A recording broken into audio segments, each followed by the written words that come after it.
Tonight, the presidential transition of power, the latest as Joe Biden names his top health officials, and the pushback they could face. Plus, the people of Georgia are coming back to get their seat. The Reverend Raphael Warnock and Senator Kelly Loeffler square off on the debate stage in their fight to represent Georgia in the U.S. Senate. And a story of family, courage, and sacrifice from Pearl Harbor to Iwo Jima. It's a story that so many families across this country have a Harry Gray, an everyday Marine who gave everything for our country. Our interview with Fox News' Martha McCallum to discuss her book Unknown Valor on this, the anniversary of the attack on Pearl Harbor. All this and more tonight on Faith Nation.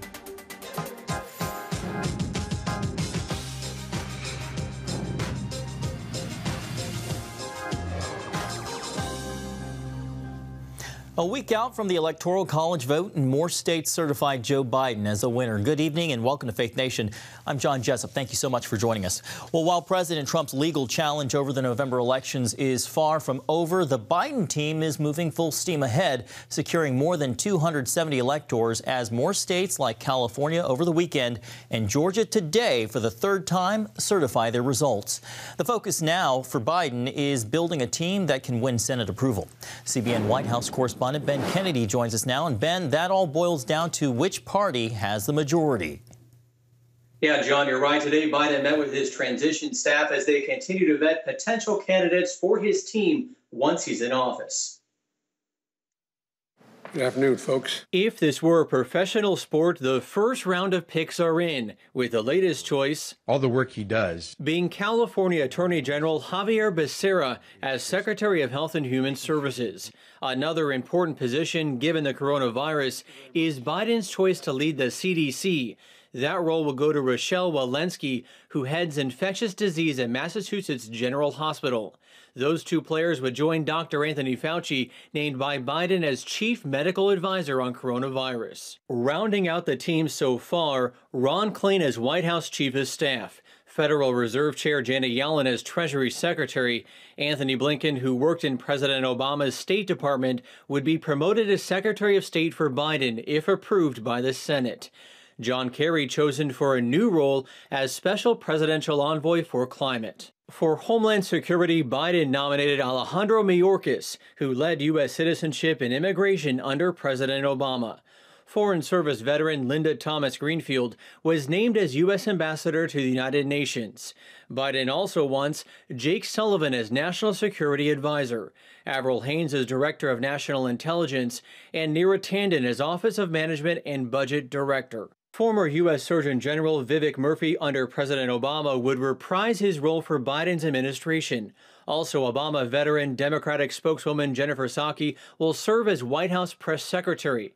The confirmation of Biden's picks hinge on next month's runoff election in Georgia. If Republicans maintain control, it could create a challenge. It's going to be hard. I'm not suggesting it's going to be easy. It's going to be hard, but I'm confident there's plenty of room we can work. The Susan B. Anthony list slammed Biden's pick for HHS, saying Becerra is, quote, aggressively pro-abortion and a foe of free speech. Meanwhile, President Trump has not conceded the election as he continues to fight the November election outcome in court. John? All right, CBN White House correspondent Ben Kennedy. Well, as Ben was just saying, the president still insists he won the election, telling reporters at the White House today the results were rigged. I think the case has been made, and now we find out what we can do about it. But you'll see a lot of big things happening over the next couple of days. The president is focusing on Georgia at a weekend rally. He said Governor Brian Kemp should order a special legislative session to overturn the election results, a move Republican ally Governor Kemp says he's not going to make. Well, the president's ongoing battle there potentially will play a role in a pair of hotly contested Senate races. Georgia's high-stakes runoff will determine which party controls the Senate come January. Joining me now, fresh back from Georgia to cover the campaign, CBN's Eric Phillips. Eric, what was it like on the ground there? Well, John, I can tell you it was very, very highly contentious there. You could feel the anxiousness in the air. And I spoke with Christian leaders on both sides of the aisle. both of them saying that it's important for voter turnout to be high, and whichever side gets higher voter turnout is the side that's likely to win. This past weekend, there was also a hot debate that was on stage where two of the candidates sparred off against one another. A third candidate, though, had to debate an empty podium. I'm not going to be lectured by someone that uses the Bible to justify abortion. I have a profound reverence for life, and I happen to think that a patient's room is too small a place for a woman, her doctor, and the U.S. government. Republican Senator Kelly Loeffler and Democratic challenger Reverend Raphael Warnock took each other to task in Sunday's debate that, while civil, was one characterized by sharp criticism. You can see what's at stake. There are two visions for our country.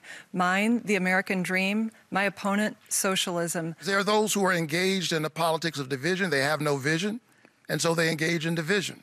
In the other race, Democrat challenger John Ossoff debated an empty podium as Republican Senator David Perdue refused to participate, a move Ossoff described as arrogant. Ralph Reed heads the Atlanta-based Faith and Freedom Coalition. The conservative organization is raising millions in a no-holds-barred push to win January 5th. We saw the largest turnout of conservative Christians at the polls in the history of Georgia on November 3rd. If they come out again, we're going to win both of these Senate seats. The stakes are high in this election. Reverend Billy Honor wants to organize what he calls progressive-minded, justice-centered people of faith. We want to make sure that everyone has the right to utilize their voice in this civic process, and we don't want any election to go where there are voices that are unheard that want to be heard. And there are other players, such as the commander-in-chief, who came to town along with his claims of fraud in Georgia's election process. Georgia's Secretary of State maintains the general election was essentially free of fraud and predicts the runoff will be too. It'll be a heavily scrutinized election, and so we'll make sure that everyone can look at this election, that would be an open and transparent process. Some in the GOP are a bit nervous because, as it stands right now, some Republicans may be dissuaded from voting because of some of the president's own rhetoric. This, as recent polls show, that Ossoff and David Perdue are essentially tied, and Loeffler is just barely edging out Warnock at this point. So a very tight race, one that the entire country, John, is watching closely. Comprehensive reporting there. CBN's Eric Phillips. Thank you so much, Eric. Well, joining me now is David Brody, CBN chief political analyst. David, I know that there are 4 candidates in Georgia in this runoff. 3 appeared on the debate stage Sunday night. Any clear winners there? Well, I mean, look, I don't think there were any clear winners, because each camp is going to say their person did better and all of that. So there's all that mumbo jumbo. I did think that Kelly Loeffler had obviously a clear line of attack against Raphael Warnock, basically saying the radical liberal Raphael Warnock, and she kept repeating that ad nauseum. Quite frankly, it was a bit annoying at times, but to her supporters, it wasn't annoying. But for a political analyst, it was like, okay, enough already. We get it. So I think that was probably effective. Look, but Eric's right. It's all about turnout, especially in the faith community on both sides. David, at the White House today, the president said, quote, big things are coming in his fight against what he is calling the November rigged elections. What can we expect here, David? Wisconsin, Georgia, Pennsylvania. Big developments this week are expected. I won't get into all of the minutiae here, but the Supreme Court, the U.S. Supreme Court, could get involved in the Pennsylvania case. And then you've got Michigan, what's going on in Michigan with Antrim County and those the forensic audit of the Dominion voting system machines. We're going to hear more about that in the next day or two. And then Wisconsin, there is a case before the U.S. or the Wisconsin Supreme Court. So lots going on, lots of different moving parts. But watch Pennsylvania. I was on the 700 Club this morning talking to Pat Robertson, and I really think Pennsylvania is the one to watch. Once again, just to be clear what's going on in Pennsylvania, you've got a congressman, Mike Kelly, a Republican congressman, saying that the mail-in balloting law that the Pennsylvania legislature passed is unconstitutional because it has to be part of the Pennsylvania Constitution. The legislature is not allowed to make that law. that only the Constitution of Pennsylvania can be changed to make that law. That's what he's arguing. The Supreme Court may go along with that, at least to take up the case. If that's the case, buckle your seatbelt, John. I know you've got a seatbelt. I am. I'm strapped in right now. David, real quickly here, in just maybe a sentence or two, now that we're getting a clearer picture of Biden's leadership team, what's your sense? Who's he satisfying in his party, progressives or moderates, or neither? Well, we'll see if it's neither, but in a sentence or two, he's to the center left at this point. He's not to the far left. This is progressive to a degree, but it's more establishment than anything else. All right. CBN Chief Political Analyst David Brody, we always appreciate your insights. Thanks, David. Thanks, John. Well, still ahead, the dream lives on. How a door just opened for DACA hopefuls when Faith Nation returns.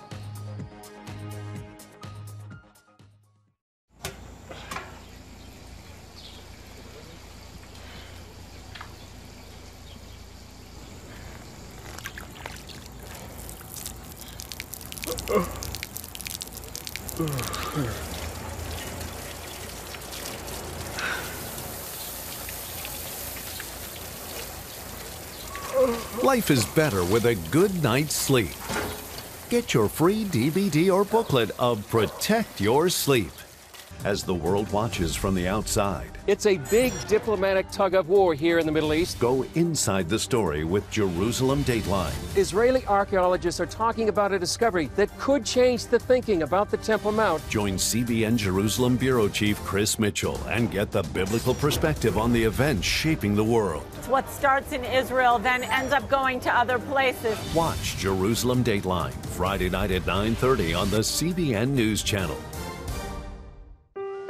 Life. It's meant to be lived fully. Jesus said it. I came to give you life. Life to the fullest.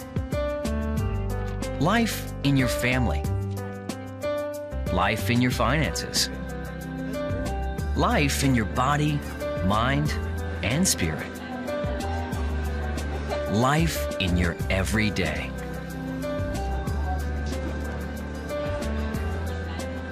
At CBN.com, we're taking what Jesus said seriously. We're here to help you discover life. Life. Live it fully. CBN.com.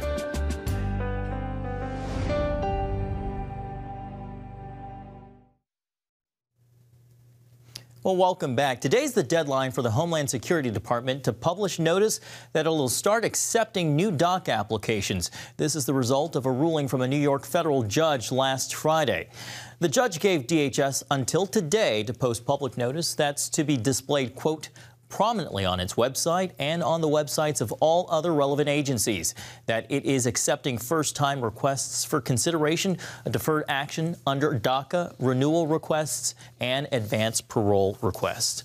Well, President Trump ended the Obama-era immigration program back in 2017, but this summer, the Supreme Court blocked that move. Liz Dong sits on the advisory board for the group Voices of Christian Dreamers, and she joins us now for more. Liz, thanks for being with us. As a dreamer yourself, Liz, what's your reaction to the order for DHS to begin accepting DACA applications again? Yeah, thank you for having me. The news definitely comes as good news, and in the sense that dreamers who have aged into DACA eligibility that have not been able to apply for a new application are now eligible. But we had been expecting with the incoming administration, Biden administration, that DACA would be restored fully. But since this came early, it almost is like an early Christmas present for many immigrants and dreamers especially, and also immigrant advocates. This may be a bit nuanced, but the ruling restored the program back to the terms it had under the Obama administration. So can you explain what that does effectively and what it means for the hundreds of thousands of people who were on the program before and those who will now be applying for DACA? Sure. So DACA was initially implemented in 2012 under the Obama administration, really as a temporary reprieve for a unique group of immigrants that came into the country as children, so under the age 16, and then have lost their status or without proper status. So this was intended to allow these individuals who most of whom, right, coming as minors, didn't really make a decision on their own to have temporary protection from deportation, and with which they could then apply for Social Security and then apply for a work permit that's renewable for every 2 years. So that allowed the presence of a Social Security allowed dreamers to be able to pursue higher education, to be able to pursue work in ways that they couldn't before. But it also was not legal status, so it didn't lead to permanent status or citizenship. So this executive order was rescinded in 2017 under the Trump administration. But as you alluded to, the Supreme Court has then kicked in, or the courts have kicked in to hold it temporary in place that allowed DACA renewals to continue, but no new application were accepted. And then this kind of changes that and allows new applications. Liz, you hinted at this earlier. No doubt immigration policy will look different under a Biden administration. Still, the status of Dreamers remains in doubt until Congress takes action. So where does that leave the fight for Dreamers now? Absolutely. Even as the news of this court ruling that allowed DACA to be restated to its sort of full status, still there are cases. There's a lawsuit that was filed in Texas, along with several other states, that challenges the legality of DACA in the first place. So it really sort of speaks to the fickle state of the DACA program. And with the change of administration, change of policies, DACA can come in, go out. And that's the type of uncertainty that Dreamers, DACA recipients live with, right, on a year-to-year, on a day-to-day basis. So we're really hoping for a permanent solution under the Biden administration and for President Biden to work across the aisle with the leaders from both parties to pass something more permanent. All right, Liz Dong with Voices of Christian Dreamers. We appreciate you being with us today. Thank you so much. Thank you. Well, on this date declared a day that will live in infamy, we pause to remember some of the heroes of World War II through the eyes of an author with a personal connection to the greatest generation. On October 1st, 1961, history was made when a tiny station began transmitting the first signals of the Christian Broadcasting Network. CBN, the Christian Broadcasting Network. And now, a new era has begun with the all-new CBN News Channel. Just moments ago, the Iron Dome intercepted an incoming rocket right on the Gaza border. Administering in this area, spiritual warfare is definitely involved. A 24/7 news network, bringing you the news you want from a source you can trust. In Kenya, 40% of the medical services are actually provided by these Christian hospitals. Let's talk about the economy. Believers here are joining together to win people to Jesus Christ. All your favorite shows now in one place. Go to cbnnewschannel.com to find out how to get the CBN News Channel on your TV all day, every day. CBN News.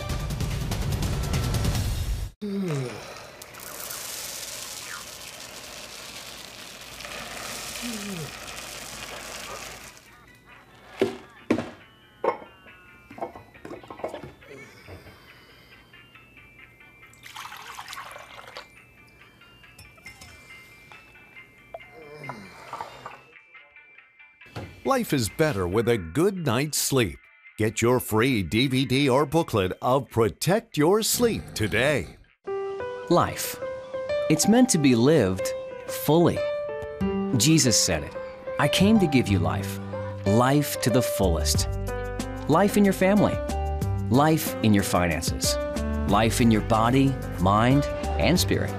Life in your everyday. At CBN.com, we're taking what Jesus said seriously. We're here to help you discover life. Life. Live it fully. CBN.com. I ask that the Congress declare that since the unprovoked and dastardly attack by Japan on Sunday, December 7th, 1941, a state of war has existed between the United States and the Japanese Empire.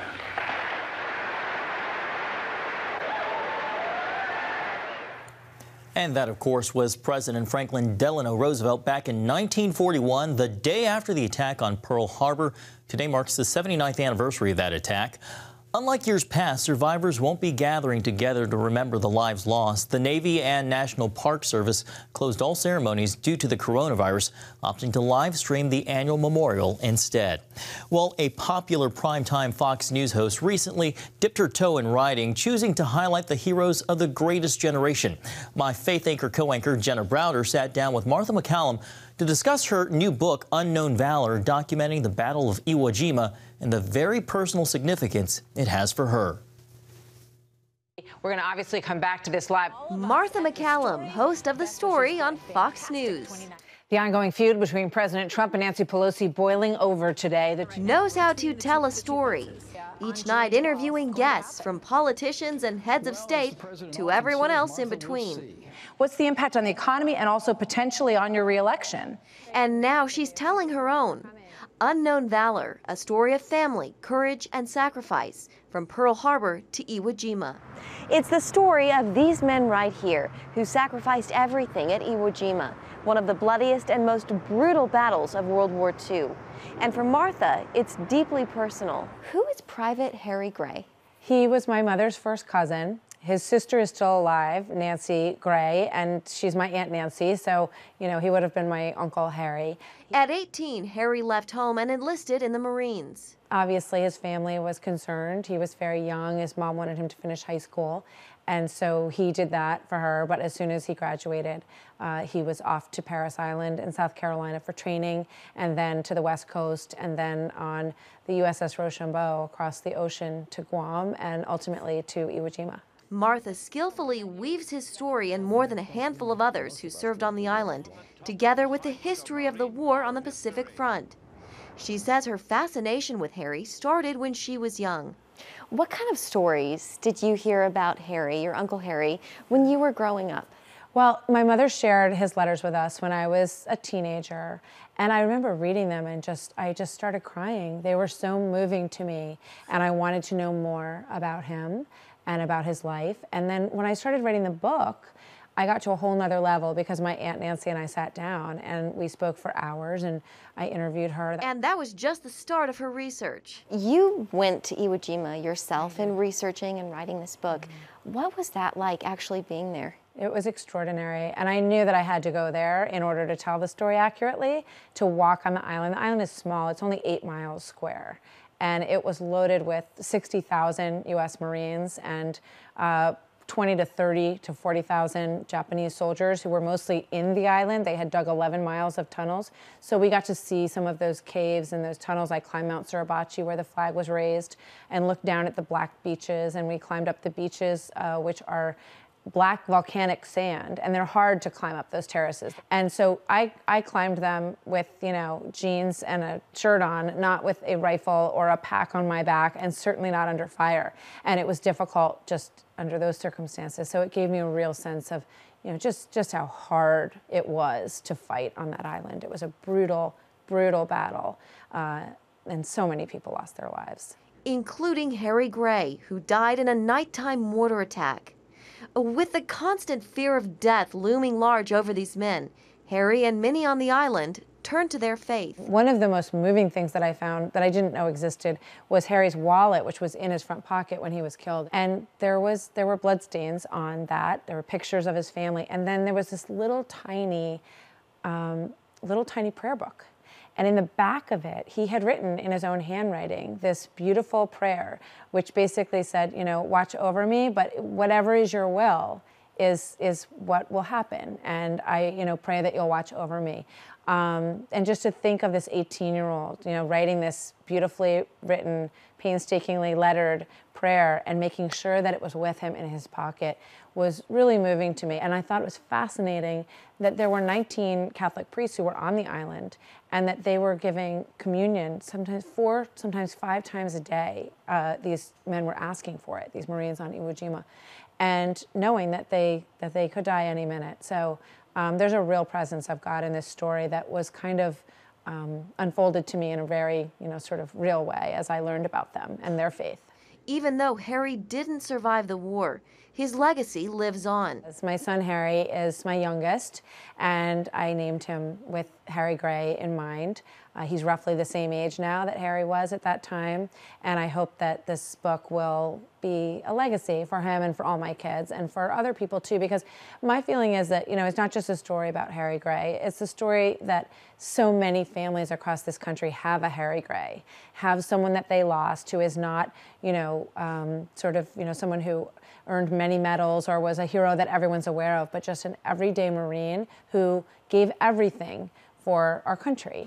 The Battle of Iwo Jima lasted 5 weeks. In all, close to 7,000 men lost their lives. But because of those like Harry Gray who gave their all, the United States won the battle and ultimately the war. In Washington, Jenna Browder, CBN News. Touching story, Jenna, thank you. The old saying, it's better to give than to receive, takes on a new meaning at a Christmas tree lot. A story of generosity this holiday season. After this.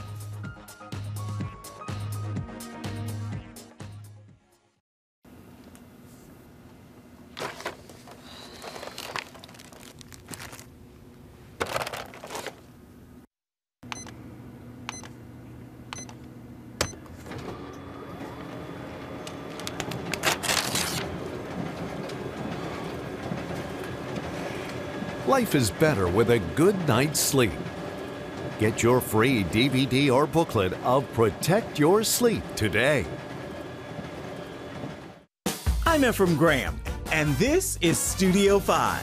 Cruise with me as I discover the good things happening in the world of music, sports, television, and movies. The fact that Ryan Coogler was going to be directing the film, I knew that something special was going to happen. We'll chat with artists at the forefront of entertainment and explore the connection between popular culture and faith. I asked my pastor, I said, well, does that mean I'm supposed to be a preacher? He says, well, no, you already have a pulpit. Watch Studio 5 Wednesday night at 9:30. Remember for a moment what it was like to be a child. You believed every story you were told. You saw a world full of endless possibilities. What stories will the world's orphaned and at-risk children believe? We believe the Bible tells the only story truly worth believing. We believe that every child should have the opportunity to dream, the chance to take challenges and turn them into possibilities, the chance to stand on the promises of God, to recognize their place in the greatest story ever told. They have their whole lives ahead of them. Theirs is a world of endless possibilities. They are looking for a story to believe. We will tell them that story.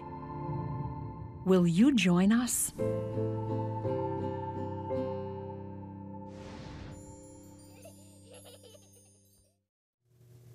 Well, finally tonight, a positive story to end with. This Christmas season, many are struggling due to the pandemic. That's why one New Mexico tree lot decided to forego sales to instead give away trees. The lot set up a donate what you can system, and for those who couldn't afford to give, they got a Christmas tree for free. The lot ran out of trees in just a few days, but not before it raised about $5,000 in donations, all of which the owners plan to give back to local businesses that are also struggling. Well, the gift of Christmas just keeps on giving. Well, thank you so much for joining us for tonight's Faith Nation. We hope you join us right back here tomorrow.